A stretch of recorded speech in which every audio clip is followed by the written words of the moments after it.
integrated skills versus skill-based instruction, a constructed curriculum development decision. My name is Rajabhat. And me, my name is Brigham. Today we are so honored to be your host today. Before we begin, let me briefly walk you through today's schedule. 9 o'clock to 9:30 a.m. we will start with registration. 9:30 to o'clock. This will be followed by the opening remarks. 10 o'clock to 12 o'clock, the workshop on integrated skill versus skill-based instruction will be delivered by our distinguished speaker, Professor Neil Anderson from Brigham Young University, Hawaii. 12 o'clock to 12:30 p.m. We will then conclude with a closing ceremony and a group photo. 12:30 p.m. onwards, we will lunch and networking opportunities available. Please enjoy the workshop and feel free to participate actively. We hope this session will be both informative and engaging for everyone. Without further ado, let's get to know the speaker.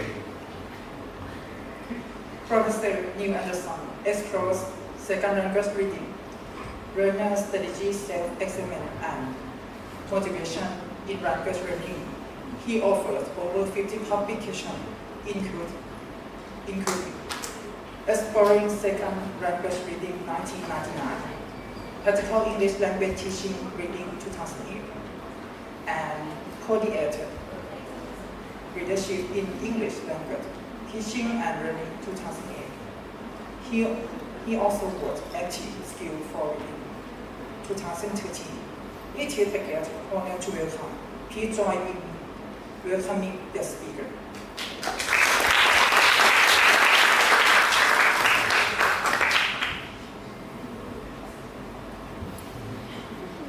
That was very well done. Thank you very much for the introduction. I am very happy to be in Thailand. My first visit to your beautiful country was over 40 years ago, before many of you were born. I worked at refugee camps in Pananikom in Chonburi and had the opportunity to interact with many Thai colleagues and many wonderful instructors working with the refugees from Laos and Cambodia who were in the refugee camp before going to the United States. I love being in Thailand because this is one of the friendliest countries in the world. I always feel very comfortable and very happy here. Today, we will have the opportunity to talk about curriculum development in English language curriculum. And I want to share with you today 3 possible curriculum models that you can use in strengthening English language teaching. I know that many of you are students and you do not have the opportunity to make curricular decisions. Even as new teachers in a program, we often do not have the opportunity to make curricular decisions. But I want to make sure that you're exposed to these 3 options so that when you are in a position to make decisions, that perhaps you will remember the ideas that we have shared today to help you in that process. At the end of today's presentation, I'll share with you a QR code that will allow you to have the slides that I will use in the presentation today. So don't worry about taking too many notes about the slides because you'll have access to all of that information. Also, I want,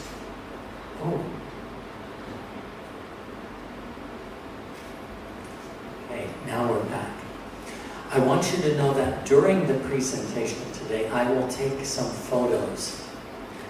And I will use the photos in reports back to the embassy here in Thailand, and in my report that I will give when I return back to my home. I will also share some of these photos on my Facebook page. If you do not want to be in the photo when I use my camera to take a photo, just raise your hand that you do not want to be in the photo, and I will not take your picture, okay? Because I respect the right that not everyone likes to have their picture taken, yeah? Today, my goal is to help us accomplish 3 things. First, as being part of this workshop, we will summarize Lowen's model for instructed second language acquisition. This is a model that Dr. Lowen has prepared that I think is important for us as language educators to understand and to know about, so that we can improve what happens in classrooms so that students have greater opportunities to improve their English language skills. Second, we will explain 3 models for language curriculum development. And finally, third, we'll examine how program and course learning outcomes can support both intensive and extensive reading in a curriculum. Okay? So let's launch into the discussion about curriculum. How familiar are you with the Thailand Basic Education Core Curriculum? What I would like are 5 fingers, and if you feel that you have high, you might be thinking more about the program in which you are studying. Is the curriculum an integrated skills curriculum, a skills-based curriculum, or a hybrid curriculum? Is there anyone who's brave enough to tell me what type of curriculum is used in your program?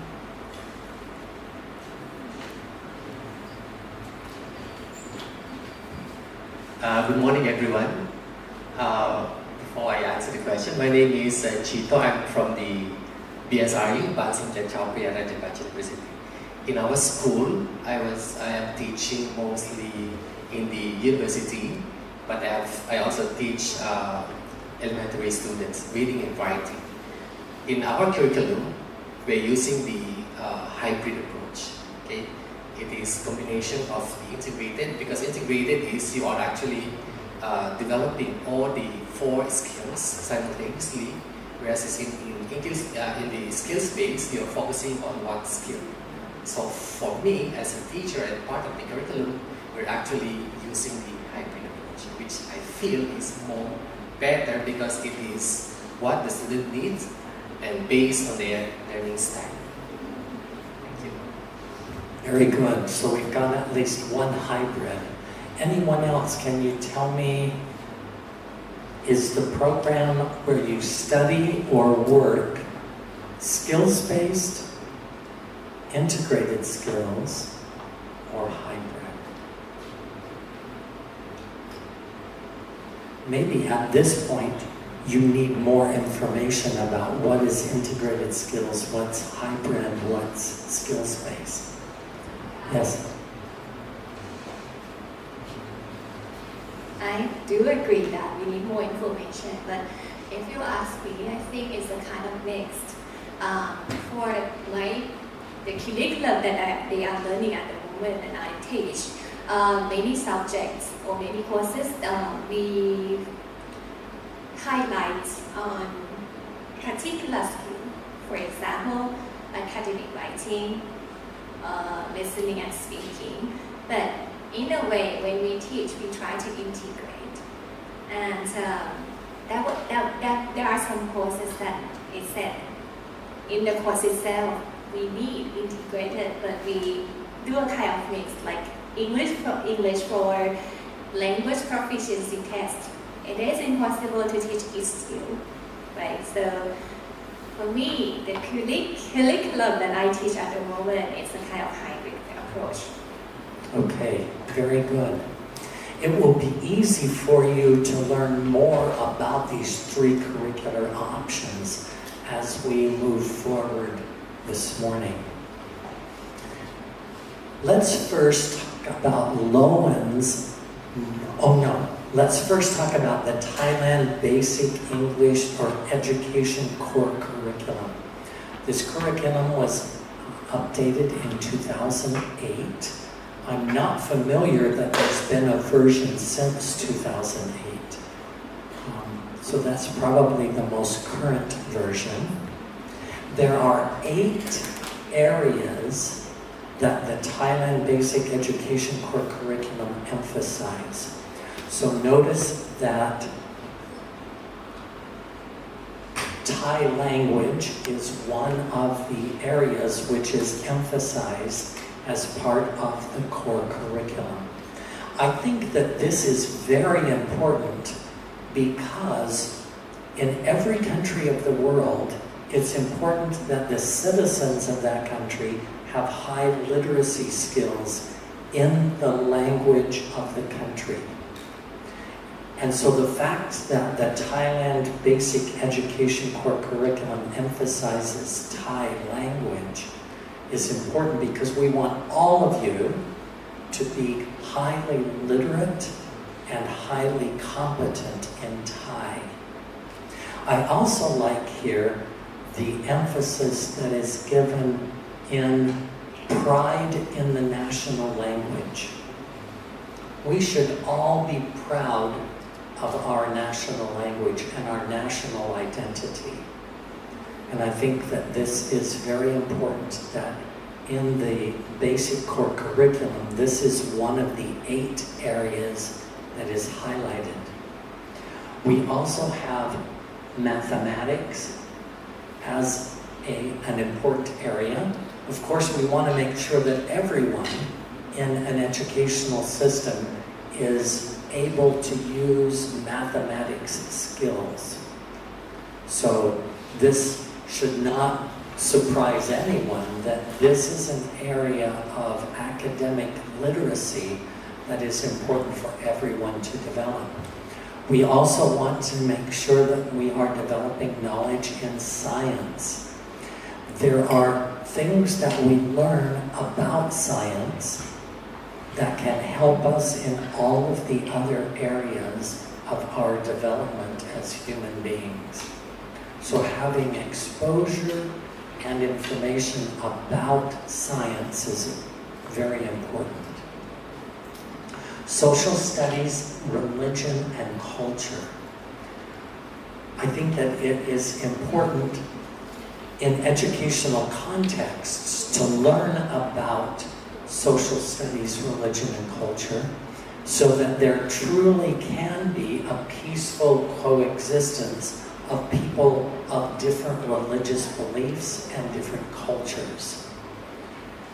And studying about different religions and different cultures provides us with the opportunity to expand our knowledge and to gain a better experience that will help us to be more effective ambassadors for peaceful living in this world where there is so much conflict and so many discouraging things that are happening in many parts of the world. I also think that it's important here, notice here that it also emphasizes pride in Thai nationalism. So in this area, there's a direct connection with the Thai language component of the curriculum. Health and physical education is important. If we do not have healthy bodies, that will have an impact on our minds and our ability to think. So I think it's very important that we're all aware of the health and physical education benefits that are important for us to be developing so that we can have strong bodies and healthy minds, and then use our bodies and minds to help further education in different parts of the world. Art is always an important part of a curriculum so that we can learn the humanities portion of educational competency. And we should be aware of different art appreciation throughout the world. Occupations and technology are important. Technology helps to make great advances, not just here in Thailand, but throughout the world. And technology allows us to make very easy connections with people in different parts of the world. And finally, there's the foreign languages component. And this is important because in addition to having high competency in Thai, I think it's important for individuals to also have high levels of competency in another language. My second language is Spanish. And I have lived in Costa Rica, in Guatemala, in El Salvador, and my wife and I just returned a few months ago from living in Peru. We were living there for 18 months. I think it's very important that individuals have high levels of competency in another language other than their native language. The two areas that are of most importance for us as English language educators would be the Thai language competency and foreign language competency. We want to make sure that in all of the areas of learning that are Thai, your Thai, not my Thai since I don't speak it, that your Thai is very, very good, and that you're able to read and write and listen and speak at high levels of competency in those languages, in Thai. And at the same time, you want to be developing those high levels of listening, speaking, reading, and writing in English, so that you can then be a good English language educator in the schools in which you teach. Knowing that these are the 8 areas of concentration in the Thai basic core curriculum, do you have any questions about any parts of this curriculum?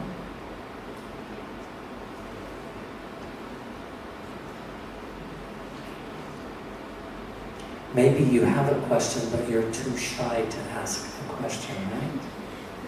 I'm going to be asking many questions this morning, and I hope that you have confidence to respond, okay? This curriculum is, but I would like to know what about in your side, in your country, what kinds of subject do children learn in school in the US? Will they be familiar to this, similar to this, or there might be any other differences in any sub-differences below each subject that we have seen 8 now here? That's a great question, actually. In the United States, there is not a national curriculum. So education is not managed at the national level. It's managed at the level of each state. Now there are national standards which are often set that students have to meet, but the curriculum is actually managed at the state level and not the national level. All 8 of these areas are part of curriculum at the state level. So students will study English language, they will study math and science and social studies and health and physical education, art and technology. One of my sons is a technology teacher at a high school in the state of Idaho. And he's doing very, very interesting activities with his students in order to help them understand how to effectively use technology to advance their individual careers and lives. An interesting thing in the United States is that foreign languages are not required. So there are many, many students in the United States that do not speak another language. They've never studied another language. And I think that that is a serious deficit in the curriculum in the United States. I think that foreign language studies should be required. Now there are many languages that are offered, but they are optional. For example, when I was in high school and middle school, I never studied a foreign language. It wasn't until I was at the university that I started my adventures in studying another language. My wife grew up speaking Spanish. She's from California. And when she enrolled in high school, she started studying French. And then her studies at the university, she studied both French and Spanish. Our grandchildren, some of our grandchildren, have lived in China for 12 years. And they speak Mandarin at very high levels, which is very good. And 2 of the youngest boys in that family are currently studying Spanish in school. So they know a little bit of Mandarin, and now they are studying Spanish. There are great advantages to studying another language. When you study another language, it helps you understand better your own language, because it causes you to begin thinking about how your language works in comparison with another language. So when you study both Thai and English, there are many good things that you can learn in comparing and contrasting the 2 languages. One interesting thing that I discovered for myself as a language user when we were living in Peru is that I used my iPad, and on the iPad there's a feature where you can have a split screen. So you can have 2 texts in front of you on your iPad screen. I would have one text in Spanish and the same text but in English on the other split screen. And it gave me an opportunity to understand better elements in particular like grammar and vocabulary, because I would have both languages right in front of me at the same time, and I could carefully study how both Spanish and English were working with the very same text. So one great advantage there is that on devices like iPads and tablets, you can often use that split screen and have both languages in front of you. This is a curriculum that I think language teachers in Thailand, you should be familiar with this curriculum. The total number of pages in the document is about 250, I think. I think that this is a document that every individual who is going to be a teacher in Thailand should be familiar with, so that you know what are teachers in other subject areas doing and what are the standards against which they are being invited to teach their students about. So I would encourage you to download this document and to learn more about it, okay?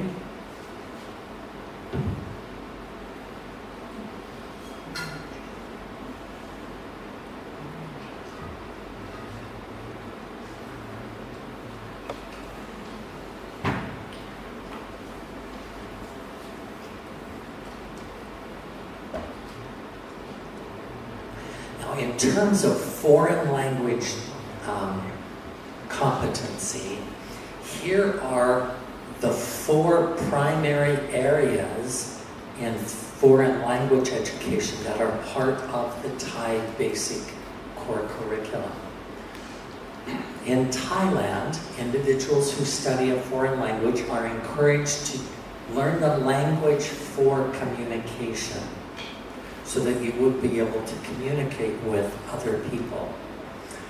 It's important to also connect language with culture. In fact, I believe it's impossible to separate language and culture. You cannot talk about culture without talking about language, and you really cannot talk about language without talking about culture. So the English language in England and the culture in England is very different from the English language in Australia, which is different from the English language in New Zealand, which is different from the English language in Canada, which is different from the English language and culture in the United States.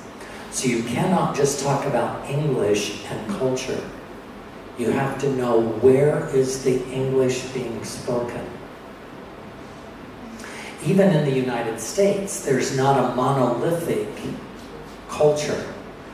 So if you're looking at language and culture in the United States, or Australia, Canada, England, you would also want to know what part of the United States. The English language and culture in Utah is very different from the English language and culture in Hawaii, which is very different from the English language and culture in New York. So you need to not just know about the language, but connect your language with the culture in which you are currently living. A third area is language and relationships with other learning areas. So this is very important for us as English language educators, because English can be the medium of instruction for different subject areas. So in a country, even here in Thailand, there might be schools that use English as the medium of instruction for science, mathematics, art, social studies, all the other subject areas. So English as the medium of instruction would impact here in looking at language and the relationship with other subject areas. And then finally, the Thailand Basic Education Core Curriculum emphasizes language and relationships with community and the world. We want to be able to use our language to make connections with other people. I have a granddaughter who currently lives in Oakland, California, and she's currently serving as a missionary for our church, working with Chinese people in the San Francisco and Oakland area. And I just read an email from her this morning that she said one of the most important parts of her missionary service is relationships. It's the relationships that she is developing with the Chinese-speaking people in Northern California that she is finding most rewarding. So we want to make sure that as we're developing our foreign language skills, that we can also focus on language and relationships with community and the world. So these are the 4 primary areas of focus within this area in the Thailand Basic Education Core Curriculum that focuses on the foreign languages. So one of the invitations that I have for you this morning is to download this document and to read it and to become familiar with it, so that as an English language educator, you understand what the other subject areas are focusing on within the school system and what the national government here in Thailand is hopeful in terms of being achieved by learners in different classrooms. Okay? Here's a quote from the curriculum on page 267. Can I get a volunteer to read this slide?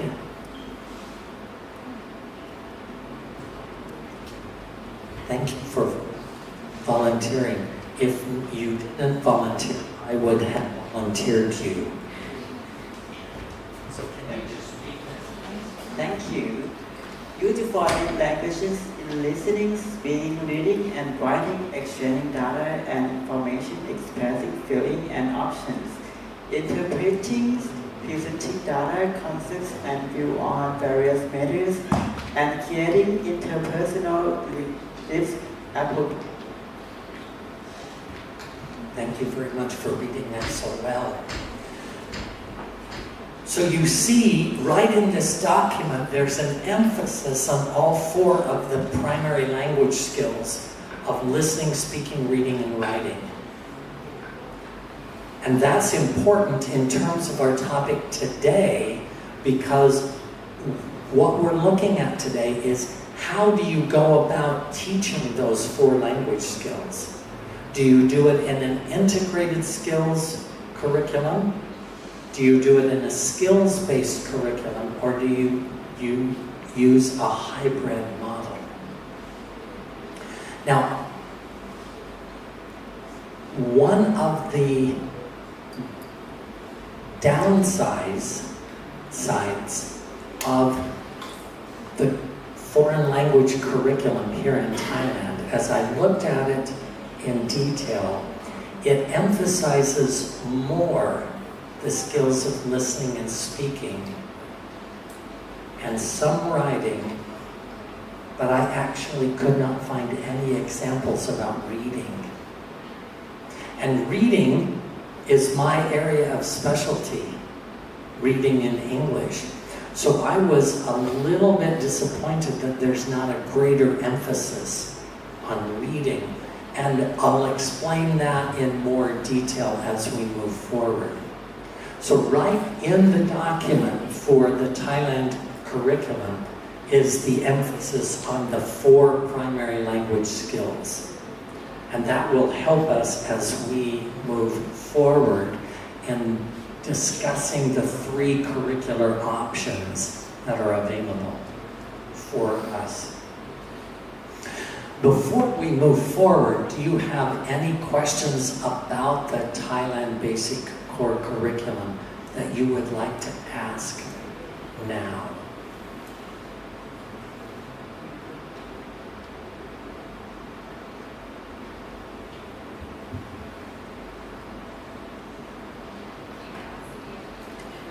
You're still very shy, but don't be shy.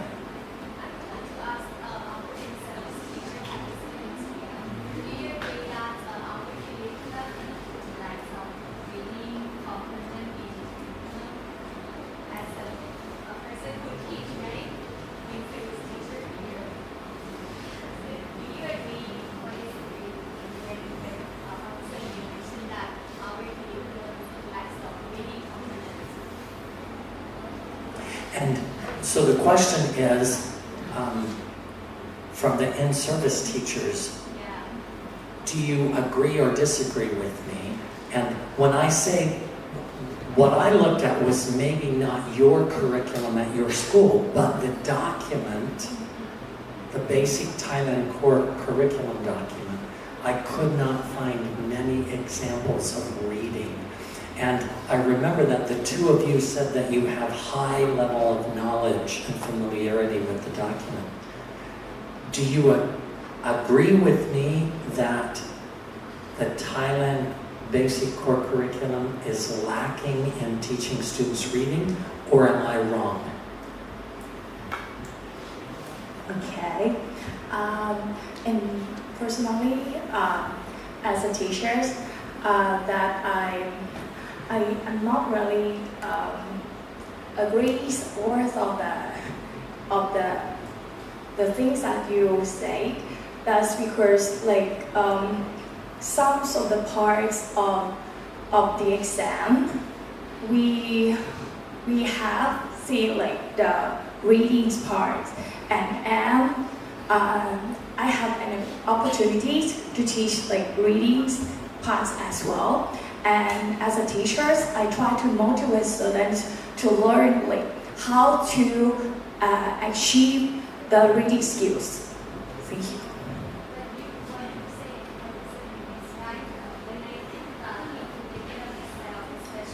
Indicator. It is not obviously stated that we are improving students' reading skills, but in practice, all the teacher has to teach reading. At least they provide the passages for the students to read. But yeah, it is interesting to know that in the indicator itself, it did not ask the teacher to improve particularly reading skill. And I would like to know how to add these components in the curriculum. But in practice, they teach. Yeah, so in practice, reading is being taught, but reading proficiency is not an indicator in the core curriculum, which is part of what I found curious. So in your programs, you're teaching reading, but in this document, I could not find anything that emphasized teaching reading. It really emphasized listening and speaking.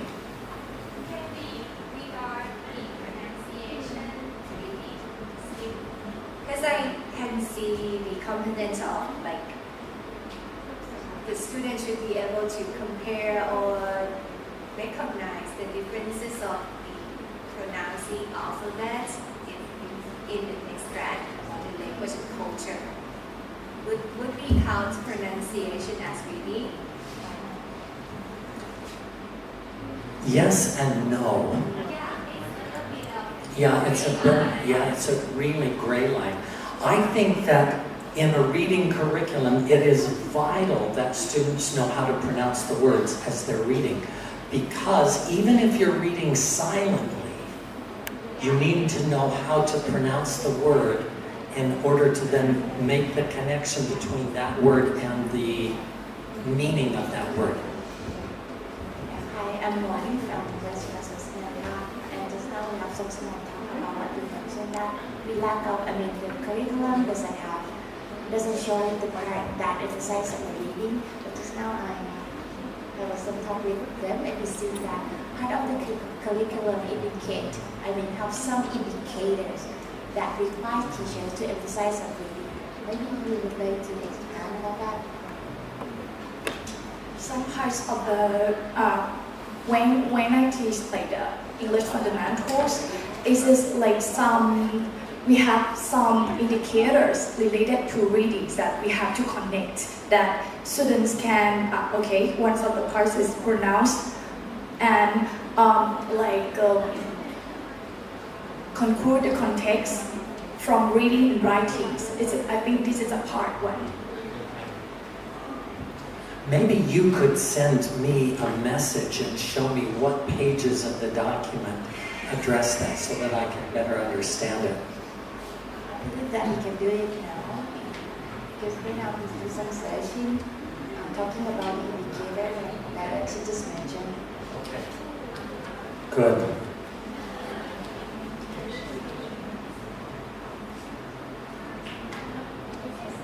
Okay. Okay. We'll come back to this, okay? Now, we're going to transition. It's important that we understand that in the Thai Basic Core Curriculum for foreign languages, that all 4 of the language skills are emphasized. But now the question is, how do we go about effectively teaching the 4 language skills so that students have high levels of competency in listening and speaking and reading and writing? One of the things that can help us is to understand basic information about language acquisition. So this is where understanding Sean Lowen's model for instructed second language acquisition is important. Look carefully at this model. There are 2 axes. The vertical axis, right in the middle, highlights at one end of the spectrum no systematic manipulation of learning conditions. This just means that the teacher is not trying to manipulate at all the conditions that happen in a classroom. The opposite end of this spectrum is systematic manipulation. So here, what that means is that the teacher is trying to create the right kinds of conditions in the classroom for second language acquisition. We're manipulating the curriculum, we're structuring the curriculum in order to provide the best possible learning opportunity for the students. That horizontal axis is important for us as language teachers so that we know what role do we play as educators in structuring the curriculum in a way that helps facilitate the learning of language. The vertical axis, there in the middle, is about the student. Does the student have intention to acquire the language, or does the student have no intention to acquire? Sometimes in contexts in different countries around the world, when English is a mandated course in the curriculum, the student really does not want to study English. The only reason they're studying is because the course is required, not because they want to learn. So when a course is required, we could end up with learners that have no intention to acquire the language. They're simply studying because it's a requirement. But at the opposite end of this spectrum is the student who is eager to learn, the student who is eager to acquire the language. So we want the ideal quadrant here. Quadrant number 1, we have learners who have high level of intention to acquire, but there's no systematic manipulation of the curriculum. The curriculum is not developed such to facilitate the acquisition that the student has the intention to acquire. Quadrant number 2, in this quadrant, we have intention to acquire, so the learner has high intentions, and the teachers are systematically manipulating the curriculum in order to help develop language proficiency. Quadrant 3, there's no systematic manipulation of the curriculum. So the teachers are not trying to facilitate through the curriculum the development of language. And there is no intention to acquire the language. Quadrant 4, there's no intention to acquire, but there's systematic manipulation of the curriculum. The quadrant that I think is most favorable is quadrant 2.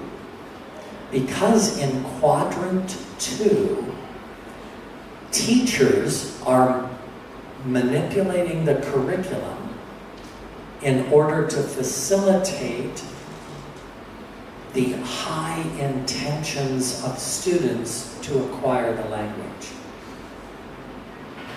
I also think that in quadrant number 2, because there's systematic manipulation of the curriculum, we can facilitate students who are in quadrant 4 and have no intention to acquire the language.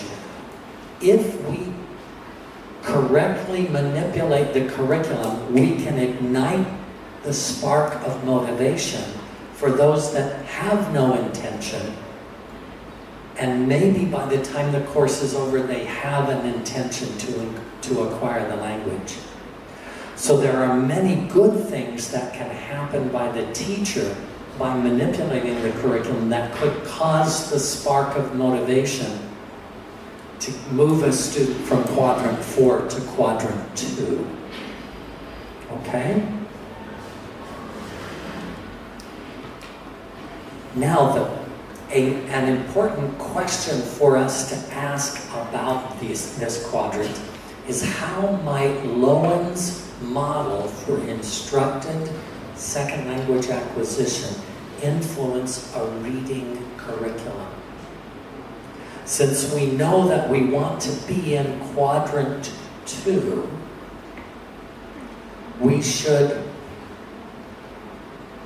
be asking ourselves, what can we do to systematically manipulate the curriculum so that students can have the benefits of a curriculum that helps them become better readers? And in my case, I'm particularly interested in helping students become better readers.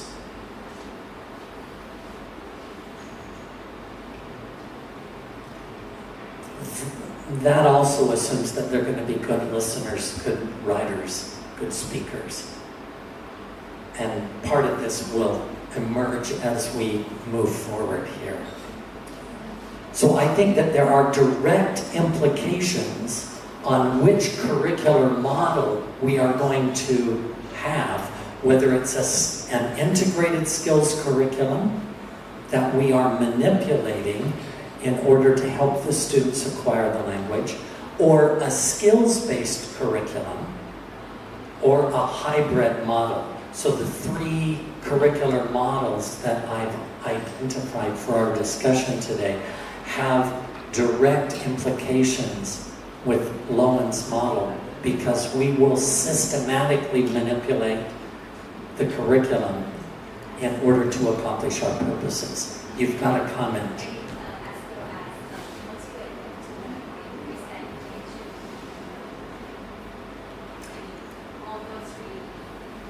Yes, yeah, all 3 of the curriculum motivation can play a key role in that process, regardless of whether we're looking at a skills-based, an integrated skills, or a hybrid model.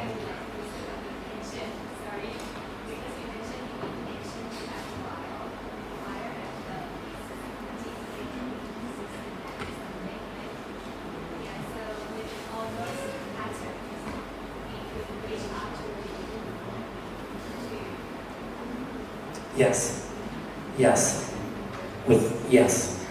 You'll see that as we move forward here. The no intention to acquire versus the intention to acquire, motivation plays a key role along that spectrum. But motivation is not the only factor that influences your desire to acquire or not acquire. So it's more than just motivation, but motivation plays a key role. Okay. Yes, why don't we take a short break?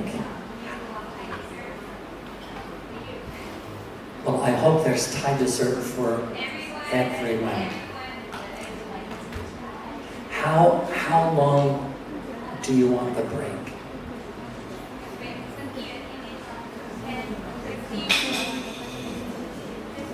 15 minutes. So we'll come back here at 10:40. Okay? We'll begin again at 10:40. I hope that you enjoyed the break. That was very, very nice to you.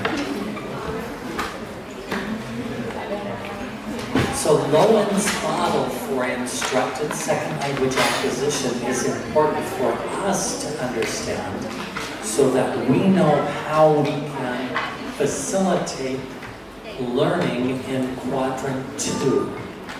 We want to use the curriculum to systematically manipulate the learning conditions to make sure that our curriculum is focused on meeting the needs of our learners, and we want to then facilitate learners' intentions to acquire. We want to make sure that we're doing everything that we can to ignite the spark of motivation so that learners have the intention to acquire the language. Here are the 3 curricular models that we're going to look at briefly today. We have the integrated skills model, which the Thai basic core curriculum, I think we can safely say it is an integrated skills curriculum. So look at this particular curriculum. You've got skill integration here in the middle, with listening, speaking, reading, and writing being the 4 skills.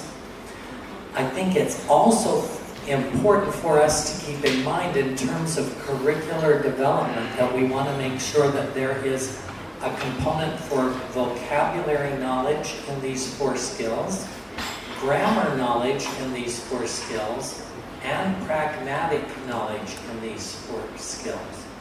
So if you think about the Thai basic core curriculum, that it emphasized the importance of appreciating Thai culture.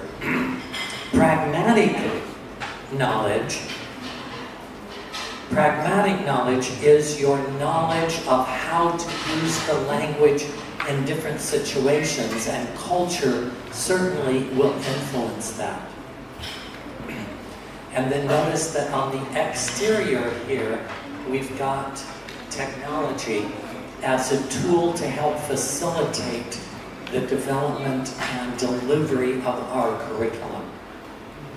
So this is what an integrated skills curriculum would look like. Here, a skills-based curriculum, you have each of the 4 language skills, and there is a separate class for listening. There's a separate class for reading. There's a separate class for writing. There's a separate class for reading. Even if you have a skills-based curriculum, I think it's vital for you to keep in mind that you want to have vocabulary knowledge, grammar knowledge, and pragmatic knowledge supporting the development of that skill. And then you also want to make sure that you're linking the skill to the other 3 areas. So even though writing is the focal skill, you want to be looking for natural opportunities to connect writing with listening, speaking, and reading. And in the class that's focused on listening, you're going to have vocabulary instruction, grammar instruction, pragmatic knowledge being developed, and you'll want to make sure that you're connecting listening to the other 3 skills. But in this curriculum model, there's a separate course for each of the 4 primary language skills. In our hybrid model, we will have a core class which is integrated skills, and then there may be elective courses that are offered in the curriculum that focus on the development of particular skills. Let's look at each of these curricular models in a little bit more detail. So here is our integrated skills curriculum. In a curriculum that is integrated skills, you'll have all 4 language skills in the course. You'll be including vocabulary, grammar, and pragmatic knowledge. And you'll use technology to support the delivery and the materials that you use in the curriculum. Now, at the university that I most recently taught at Brigham Young University, we have an integrated skills curriculum in that we have program outcomes, learning outcomes, that focus on the development of all of the language skills. So note here in our English as an International Language Program learning outcomes, in these outcomes, we've got outcomes that focus on reading, listening, speaking, writing, vocabulary, grammar, and learner autonomy. And in the curriculum, there's a core course that students take where the 4 language skills, vocabulary and grammar, are all integrated in order to deliver the material to help students acquire the language. One of the challenges that exist with an integrated skills curriculum is that all of the skills may be treated equally. And I see that as a disadvantage because students sometimes do not then develop depth in a particular skill. So students may learn some reading, some writing, some listening, some speaking, but they don't develop the depth that you need in order to be a highly proficient listener, a highly proficient speaker, reader, or writer. Many of the course books that are available from various publishing companies in the world use an integrated skills approach and will blend all of the skills together in one unit. So you'll have a listening activity, a speaking activity, a reading, and a writing. There will be grammar instruction embedded, and also vocabulary. I think that that's an adequate approach for the early stages of language acquisition. For beginning level learners, I think that this is a good approach. But as you move up the language proficiency scale, I think it's important that learners are able to develop depth in the language skills and not just have superficial learning of that particular skill. Here is the model for a skills-based. So in a skills-based curriculum, students would have at least 4 classes. One class that focuses on reading, one class that focuses on writing, one class on speaking, one class on reading. And in each of those classes, students are developing depth in the development of that language skill. So they're learning more strategies for how to be a good speaker. And they're provided many, many opportunities to practice speaking. And in the course of that practice, when speaking is the focal skill, we want to make sure that there's vocabulary, grammar, and pragmatic knowledge that's included in the development of speaking, and that we're connecting speaking with reading, speaking with listening, speaking with writing.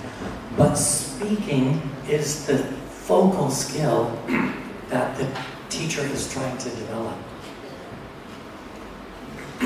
And then, as indicated, we've got the purple circle on the outside, where we want to make sure that we are taking advantage of technology to help us in supporting our efforts to help learners acquire the language.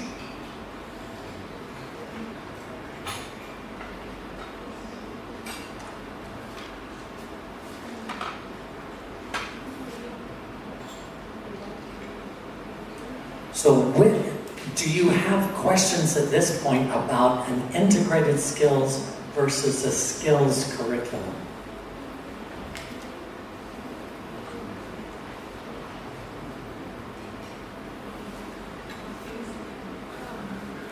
The visuals, I think, help us to get a good visual representation for what that curriculum would look like.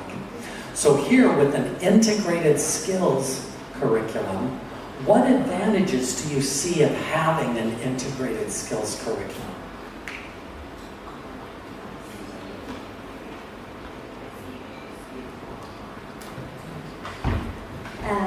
The advantage of integrated skill is that the student can practice all the skills equally, and they can speak.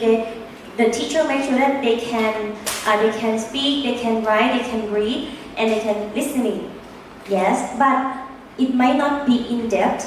But everybody have a chance to practice all those four skills. That is perfectly stated. That was a very good statement for the advantage of an integrated skills class. In an integrated curriculum, you would have a topic. And with that topic, students have the opportunity to practice all four skills on the same topic. And we want to make sure that we remember that vocabulary, grammar, and pragmatic knowledge get integrated some way into that curriculum as well. Now, we know how important it is to identify advantages, but what disadvantages do you see of an integrated skills curriculum? I think one of the disadvantages is that they are not actually promoting a specific skill compared to the skill-based. Yeah, so there's no development of the specific skill on the integrated skill curriculum.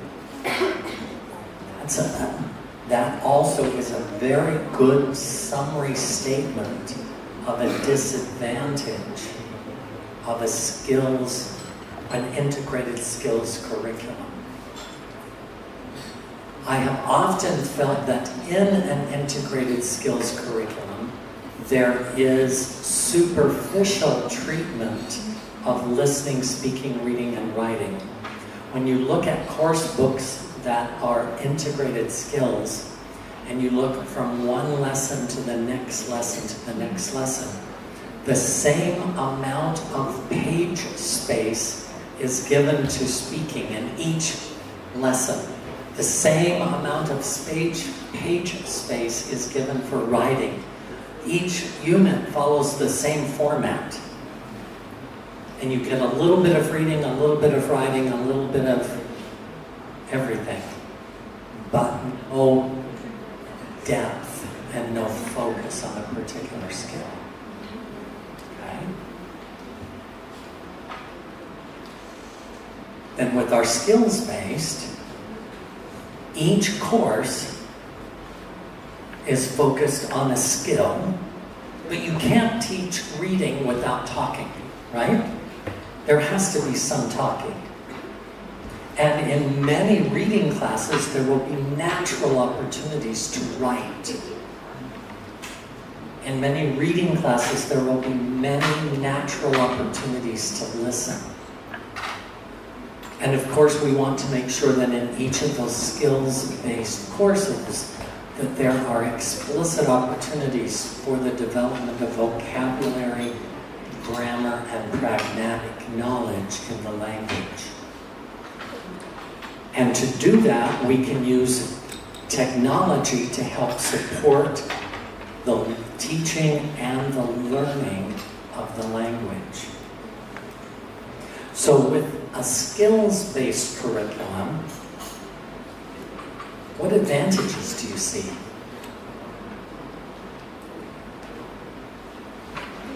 Okay, so I think the advantage is a lot for a specific skill development. And then in terms of assessment, I think it would be easier to assess individual skill compared to integrated.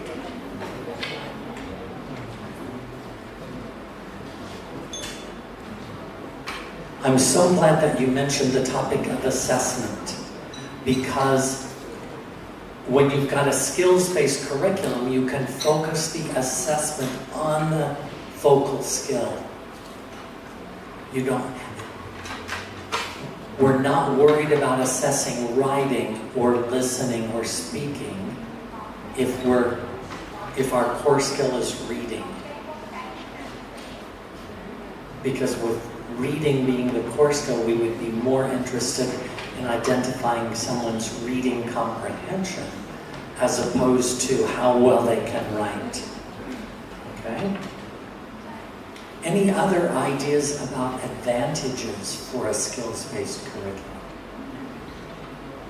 Great, we've got a comment up here on the top. Okay, perfect.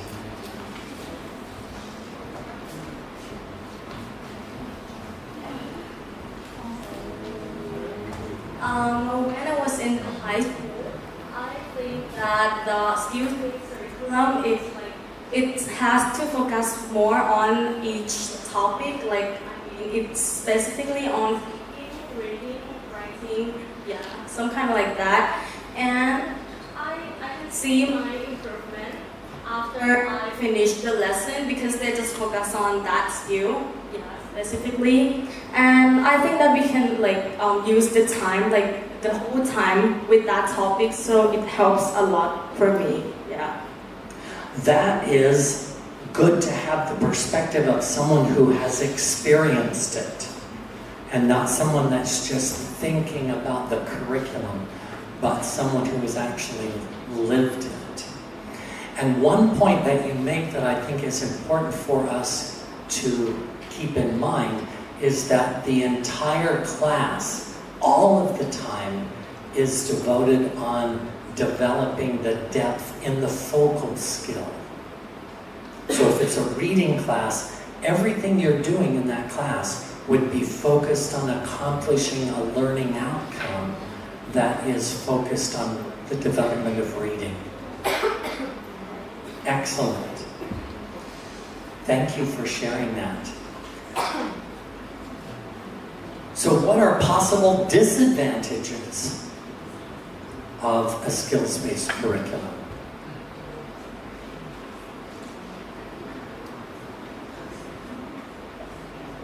Very good. We've got one comment up here in the top, and then one here on the front row. I think when of skill-based curriculum, when some skill is better than another skill. Example, speaking skill is better than writing.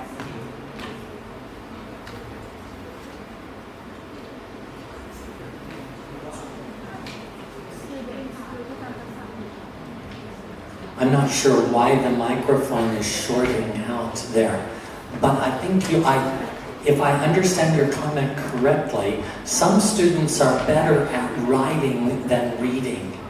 Some students are better at speaking than listening. So in a skills-based curriculum, you would perform very well in the skill that is your strength, but maybe not so well in the skill that you're not good at. Okay? That's what you were highlighting, yeah? That is a very important point to keep in mind. Students will do well in the skill that they're good at, and maybe not so well in the skill that they are not good at. I also think one other disadvantage of a skills-based curriculum is that this means that the student must take 4 classes. You need a listening class, a reading class, a writing class, a speaking class. And there may not be sufficient time in the curriculum for the students to take all 4 classes. So, curricularly, we have to be thinking, how does this curriculum fit into the time available, particularly in high school and university courses, given the other subject areas that the students have to study? We need to be carefully thinking through the best use of time available to us for the curriculum. So a skills-based curriculum may not work well at a high school level because you don't have time for 4 classes in high school for English when you've also got math and science and art and physical education and the other classes. So you have to think through how much time is available and thus which approach would be the most advantageous for using the time wisely. So here's the hybrid model. In a hybrid model, the core class would be integrated skills.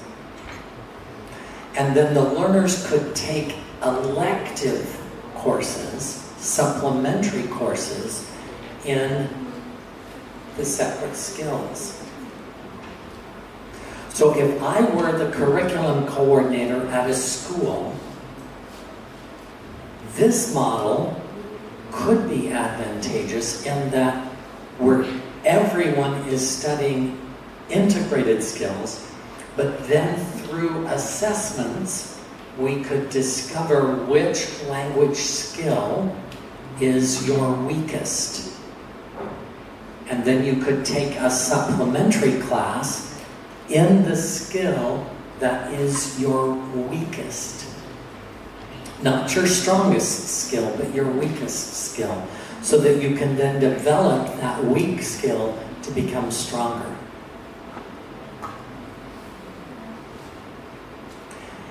At BYU Hawaii, we use a hybrid model because we've got the core class that everyone takes, and then there are supplementary courses that the students take.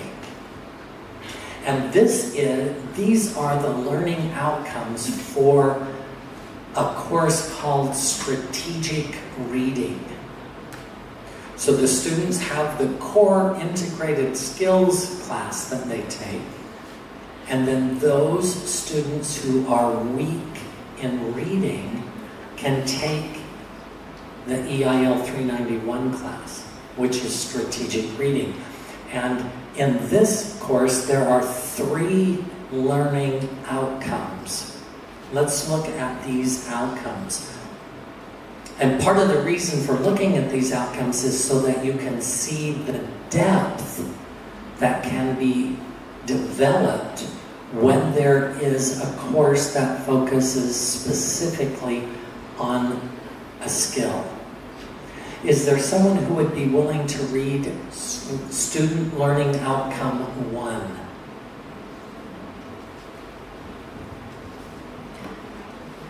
Given your purposes for readings and academic texts, you will be able to select, adapt, and practice strategic reading that makes the greatest contribution to understanding, learning, and listening from the texts. For each reading strategy, we learn and practice this semester. You will be able to explain what the strategy is, why is it important, how to use it, when to use it, and how to combine it with other strategies to be a competent reader.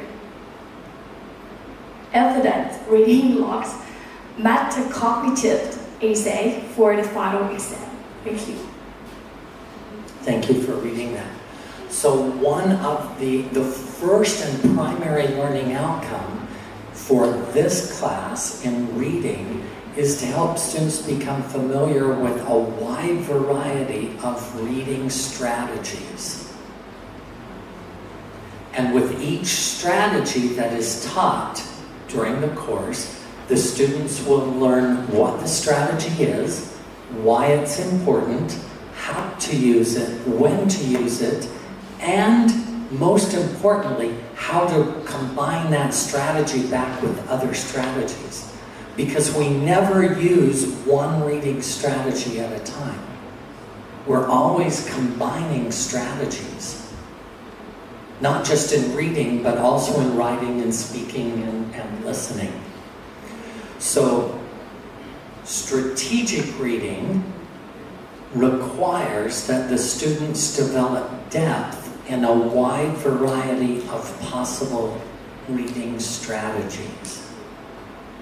And as a teacher, I get evidence of the students' strategy use through their daily reading logs and the metacognitive essay that they will write as part of the final exam. That's where the students will demonstrate their knowledge of the strategies. Now we have SLO number 2. Is there someone? Okay, perfect. We have a reader already. You demonstrate improvement from your baseline reading rates and comprehension percentage by reading fluently 200 words per minute with at least 70% of comprehension. Evidence with weekly time readings and weekly reading logs. The second primary learning outcome in this course is to help students become fluent readers. And fluent reading is, in this course, means that the students will be reading at least 200 words per minute with at least 70% comprehension. And each week there is a reading fluency assessment. So we have the weekly timed readings and the students practice reading fluently and recording information in their weekly reading logs. So as a teacher, I can get evidence that students are accomplishing this learning outcome and developing depth in their ability to be a good reader. With these two pieces of evidence in specifically looking at the development of reading fluency during this semester. Now we have SLO number 3, and we have another reader here in the back. I think this is called military volunteering. He didn't volunteer by himself, but was forced to volunteer. That's like military volunteering. Okay, can you read number 3, please? Okay. It will increase your confidence in being able to read academic text correctly. With engagement and understanding, you will recognize that you are feeling less stressed about your reading assignments and university studies. In general, you will actively approach your reading assignments instead of putting them off or not reading at all. Evidence, pre-pro survey, weekly reading logs, metacognitive essay for the final exam. Thank you. That was very well read. I'm glad that you volunteered to participate. A third learning outcome in developing depth in the skill of reading in this course is to help students develop confidence in their reading. We know that there are many students in many parts of the world that do not like reading, and they might put off reading because they don't like it, or they might not read at all. So part of this class, one of the learning outcomes, is to help the students learn to have confidence that they are a good reader. And part of that confidence comes as you know how to use strategies effectively. Being able to be a strategic reader can help you increase your confidence in reading. And being a fluent reader also increases your confidence. Because if you're a fluent reader, it's not going to take you as long to read a reading assignment as it would typically take if you are reading very, very slowly. So these are the three learning outcomes in the strategic reading course, which is part of this curricular model where the students all take one course that is integrated skills, and then they take a supplementary course to help them improve their language skills in an area where they have weakness.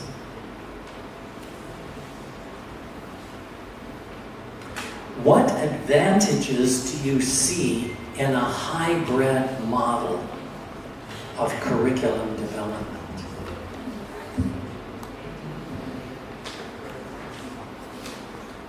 I think if we talk about like student learning style, it's going to be fit because like learning hybrid, it integrate learning style and focusing on their skill, especially in reading, writing, speaking, something like that. Yeah.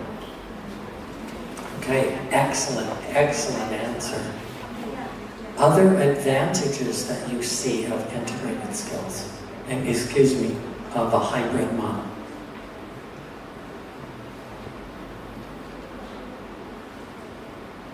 I think it's a good opportunity to like evaluate or assess our students' learning.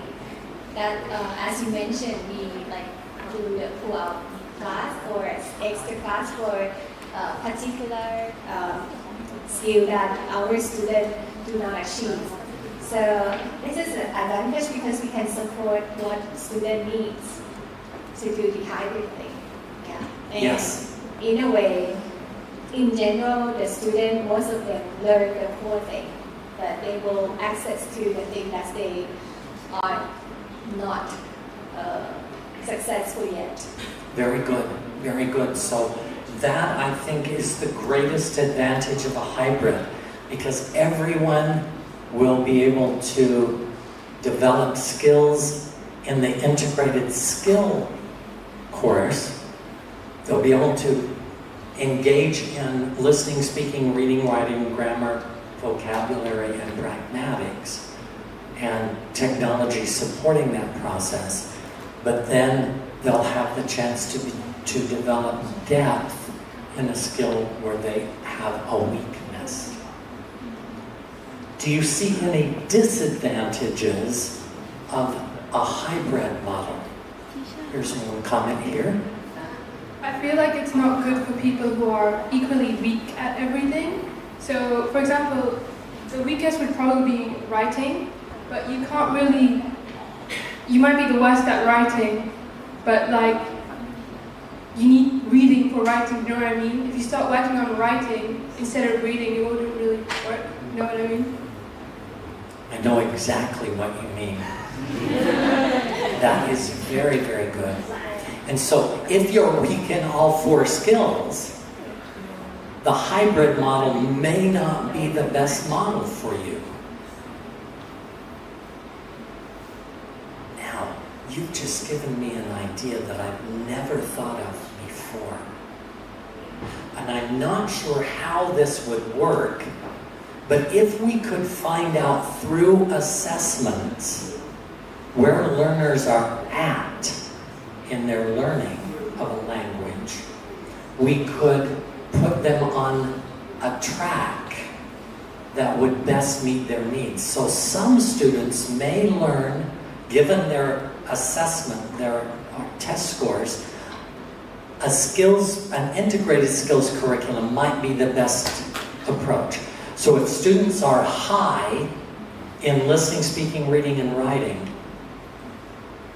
an integrated skills curriculum could be the best track for that student.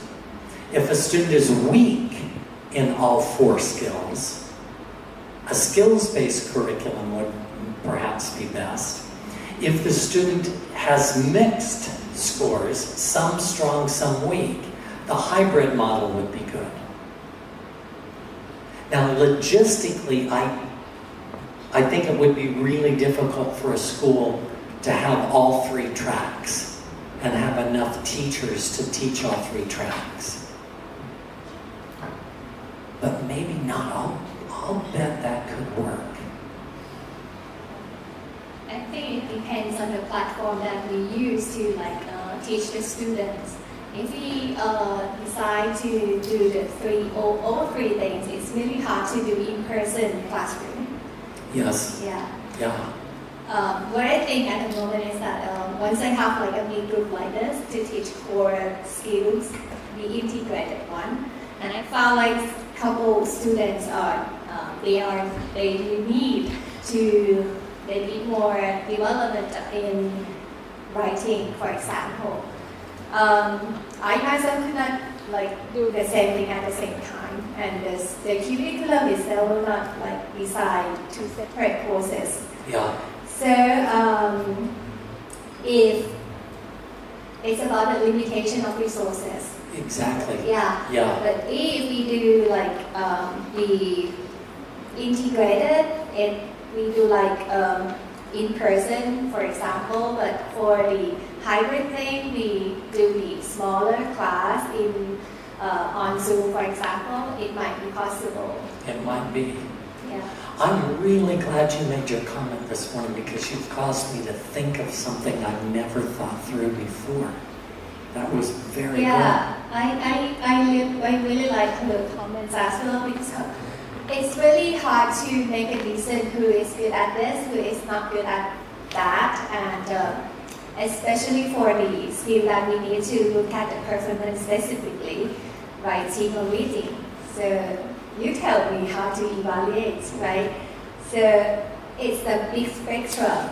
Yes. to see this person is good, this person needs more development. Yeah.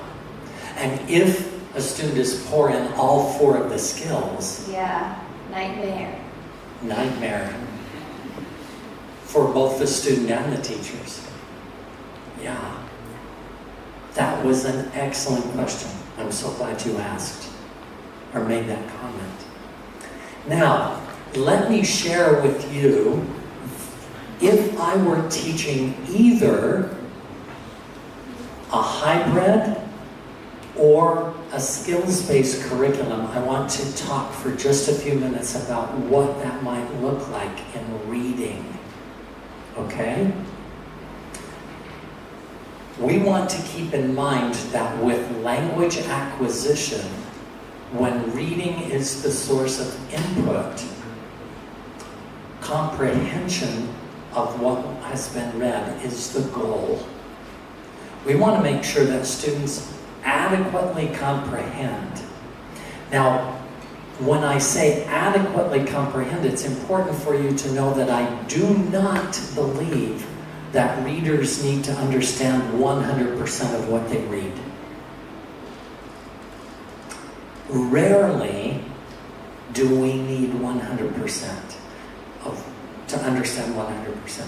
If we do need to understand 100%, then we will have multiple opportunities to engage with the same text over and over and over again in order to get our comprehension up high. But in most academic settings, what we really should be shooting for is understanding about 70% of what is read.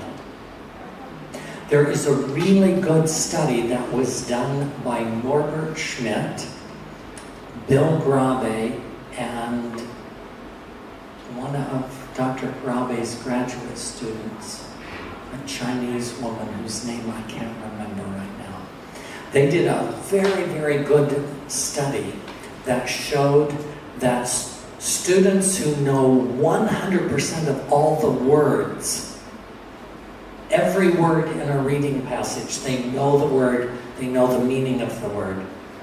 They did not achieve 100% comprehension in reading passages with those words that they know. They know all of the words, but they never achieved 100% comprehension. They were achieving 70% comprehension. So comprehension is more than just knowing words. You've got to know how those words are being integrated and being used in a particular reading context.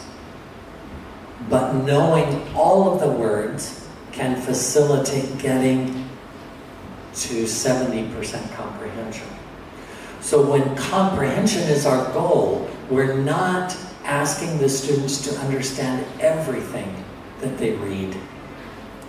We want them to be getting to about 70% comprehension. Now, in that course where reading is the focal skill, we're going to include vocabulary, grammar, and pragmatics. We're going to look for natural opportunities to engage reading with speaking, reading with writing, and reading with listening.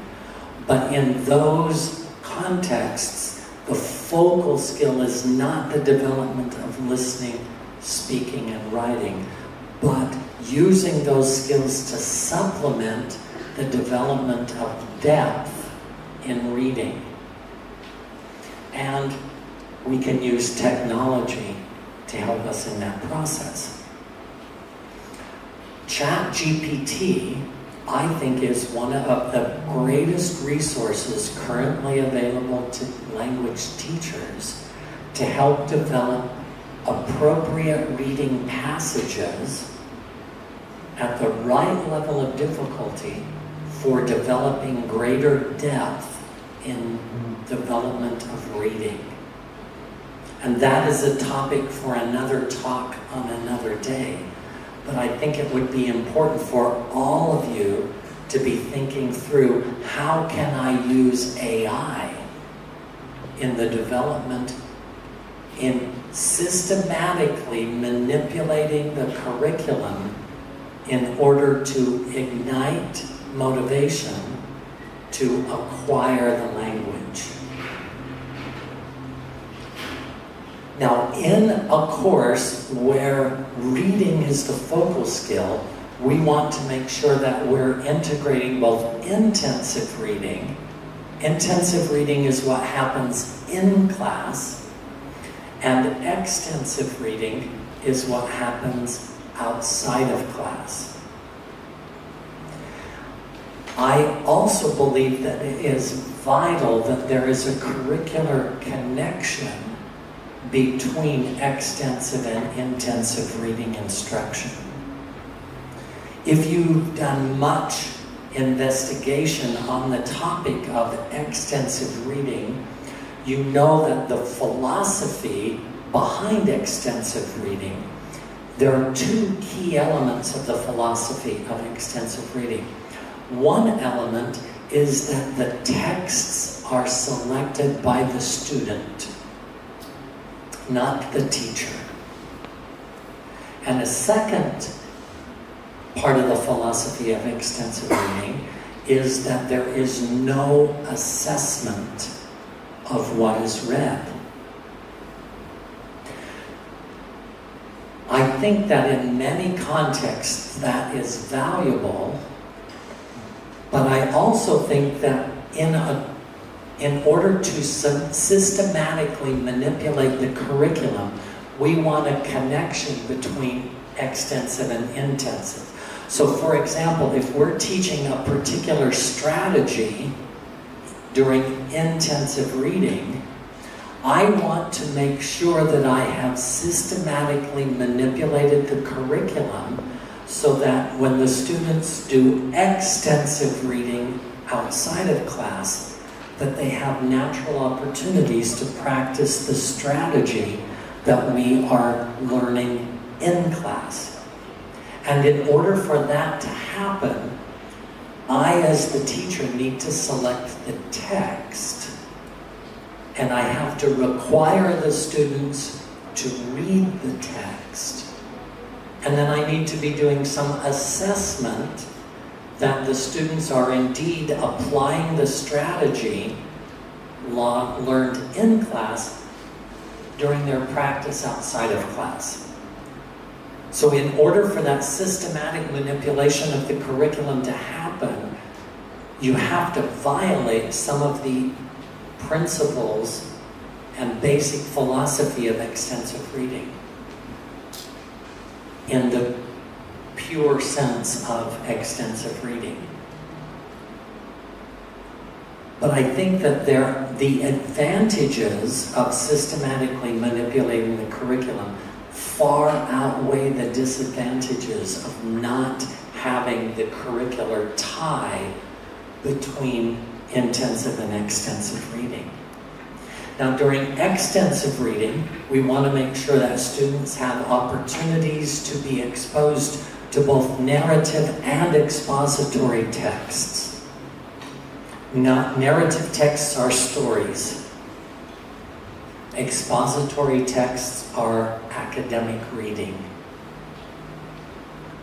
We want to make sure that in the curriculum there are balanced opportunities for both types of texts.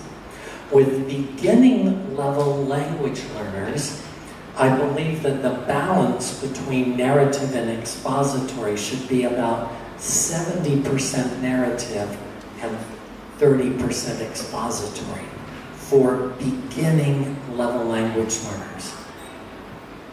Because beginning level language learners can be motivated by reading stories. And then as you move up this language proficiency scale and you get to advanced level language learners, we flip and do about 70% expository and 30% narrative. I always want to make sure that there's some of both. Not all expository, not all narrative. You want some of both. And again, ChatGPT can help you in the development of both narrative and expository texts to help you supplement your curriculum with appropriate materials for expository reading. During intensive reading, there are a wide variety of ways that you can approach the development of your curriculum. I have used these 6 areas to help in the development of the curriculum when I've been involved. So we want to make sure that in intensive reading, we're helping students activate their knowledge prior to reading. We want to make sure that we're cultivating vocabulary, that we're teaching students how to comprehend, that we're increasing reading fluency, verifying strategies, and evaluating progress, so that these 6 elements are part of each unit that students engage in during intensive reading instruction. So one of the things that we know is that when we're trying to improve reading instruction, whether it be in a skills-based, an integrated skills, or a hybrid model, we want to make sure that students develop some depth in reading. Here's a great quote from an article that was just published just like a month ago from Pappy and Hiver. Is there someone who would be willing to read this slide? Okay, very good. Reading serves as an excellent source of input. That input then leads to opportunities for interaction when learners are proactively seek and engage in speaking and or writing about what they have read. It's not an interaction per se, but the learners proactively with the interaction that contribute to our true development. So reading provides the natural source for connecting with the other skills. And as Pappy and Hiver highlight, it's not the interaction per se, but the learner's proactivity in that interaction that contributes to the development of a second language. So here it ties back to Lowen's model for instructed second language acquisition, in that we are systematically manipulating the curriculum to develop depth in reading and provide these natural opportunities to take what you've read and talk about it. To take what you have read to write about it. To take what you have read and to listen to more information on that topic in order to become a better language user, with reading being the skill that helps you get to that depth. We've only got about 10 minutes left. Let me quickly show you a way that I have integrated both intensive and extensive reading, okay, with one model example here. This is a book called Active Skills for Reading. I'm the author of this book. In book 2, for Active Skills for Reading, there is a unit entitled A Brief History of Chocolate. I actually love chocolate. And that's why I wanted to make sure that there was a unit in this book about chocolate. In each lesson in Active Skills for Reading, there is a reading skill that is highlighted. And this is the reading skill that the teacher is putting particular focus on that skill in teaching this unit. So in this unit on the brief history of chocolate, the reading skill is recognizing sequence of events. If you're reading about a brief history of chocolate, there would be a sequence of when things happened. First, this happened in the discovery of cacao beans. And then this happened, and this happened, and this happened.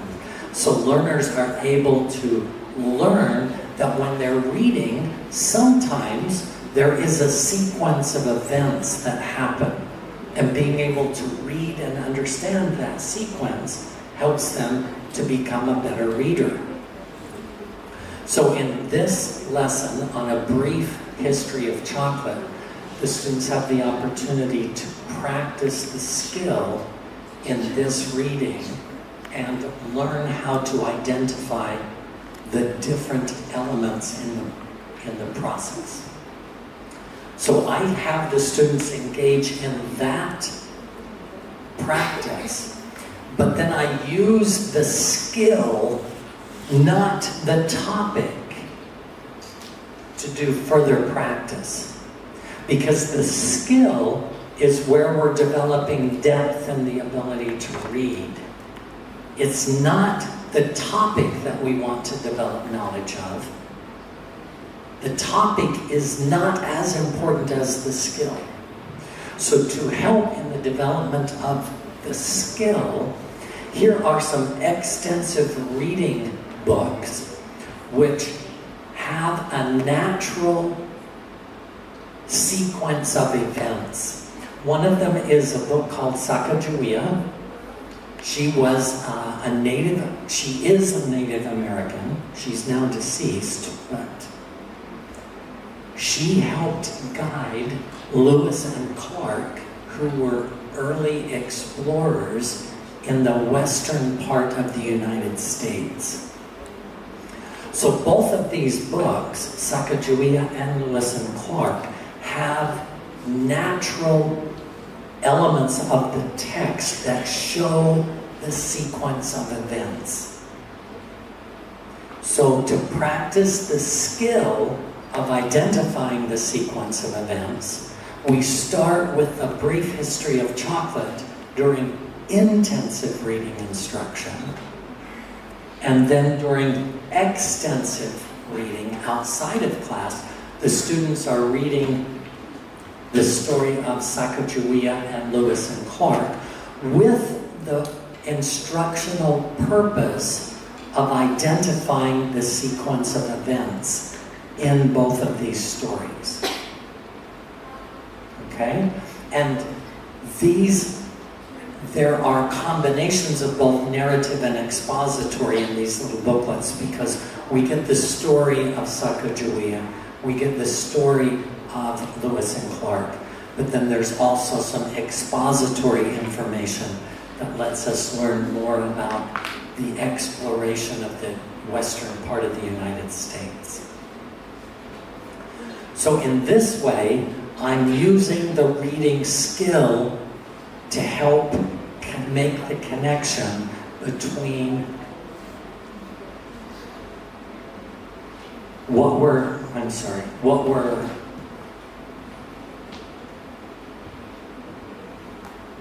we're doing during intensive reading. The strategy that we're learning, or the skill, is identifying the sequence of events. So we're learning and practicing that in class, and then outside of class, during extensive reading, the students are reading the Sacagawea and Lewis and Clark. Topics are not the same. It's the skill that we want to have be the focus of what we're doing with the practice, with both expository and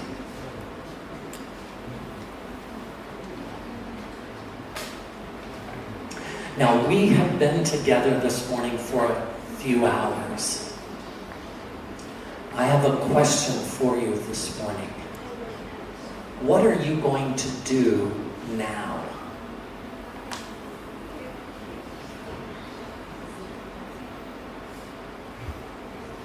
I hope this hasn't just been an opportunity for you to listen in English and have the opportunity to interact with me. But I hope that you have a desire now to do something with what you've learned.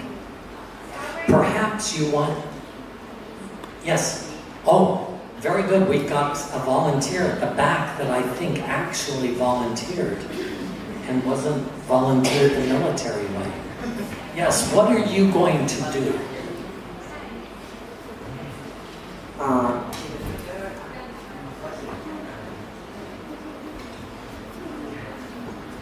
Okay.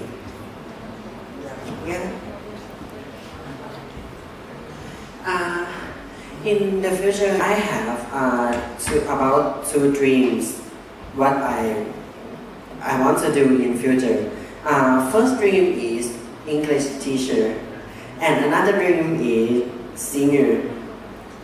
In another dream is singer, but my parents tell me studying to be English teacher because Uh, when I was young, English is the subject I love the most.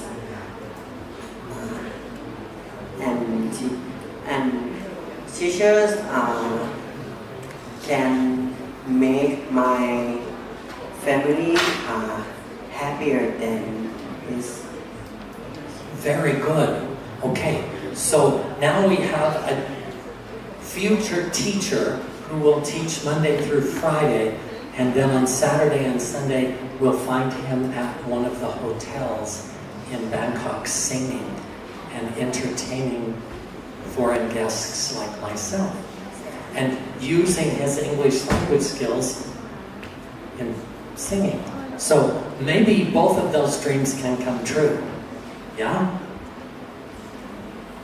Anyone else want to share what your future might be? And how might you use what we have discussed today in your future?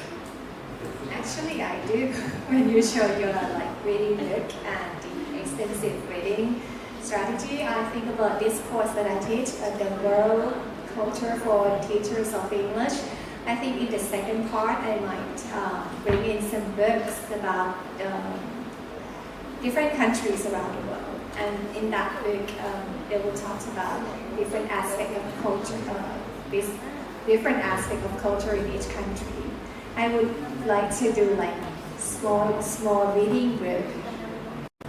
Basically, they will be given one book, and then they will do the small reading group in class. In the class, outside class, they will read that book, and in the class, they will talk about what they have read. Very good. So there's the natural integration of the extensive reading that's done outside of class, bringing it into the classroom, and tying it in some way to a curricular objective for improving reading. I hope that reading those books that might allow them to spark some ideas from their own project, because they are going to do World Culture Days, and I'm not making decision yet what kind of the exhibition or what kind of product will be on the World Culture Days. Excellent, excellent. I need to get a photo before I forget, so keep the microphone there so that it looks now. What? So the World Culture Day will be on October 25th. It is the big project of this course. So what they have learned, they have to demonstrate something. That's a brilliant outcome, because on World Culture Day in October, they'll be able to use what they have learned in class and demonstrate it in some way outside of the class. That's a great plan. And I think reading is a big part, because once they read something, they do have content. So it's their job now how to deliver the content that they have learned. Very, very good. Excellent. I have enjoyed being here with you this morning. Here is the QR code. You can scan this code, and it will take you to a PDF document that contains the slides. I did a little bit of the editing of the slides after preparing the QR code, so they won't be 100% the same, but enough, close enough that you can remember the content of what we have discussed today. As an English language educator, I have long believed that reading is an essential skill for every student to develop. That does not mean that the other skills should be ignored. It just means that reading is a skill that should be fully developed, because with the input that we receive from reading, students can then use that input to accomplish other very important aspects of building relationships with other people, and helping to move good initiatives forward throughout the world. I appreciate my time with you today, and thank you very much.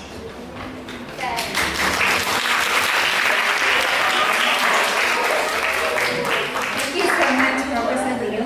We do have our student representative to express our appreciation. Please.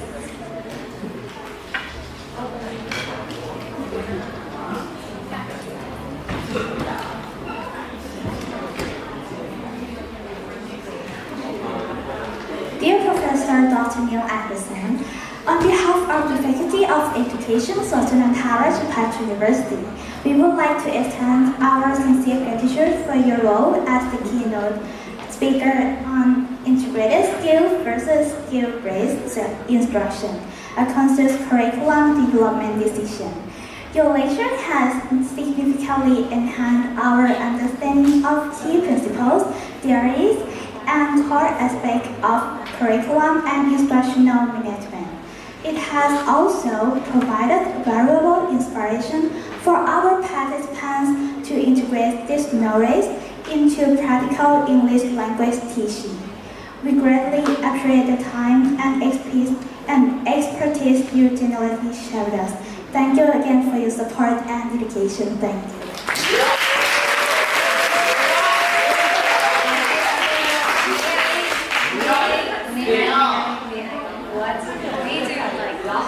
Token of appreciation for your time. I know that you travel very far and you spend with us a couple hours, but you make a lot of preparation that I can see. So let us our appreciation through this token, please.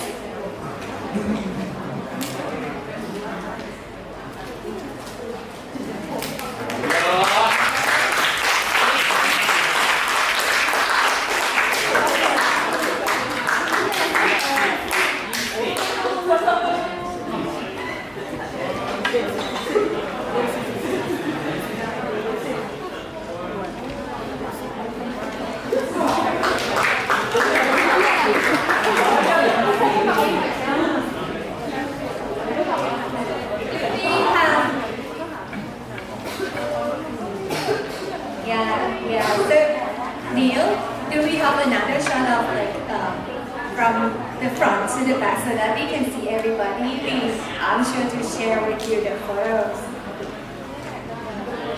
นักศึกษาถือฟอลล์ข้างหลังเลยนะคะแบบโบกๆเลยเอาออกจากแฟ้มก็ได้จะได้เห็นชัดๆ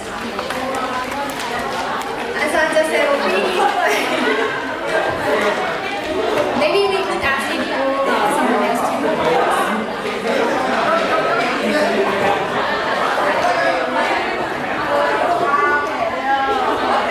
นักศึกษาจะบอกว่ามา squeeze in ก็ได้นะเราจะอยู่ใกล้ๆกันเลยก็ได้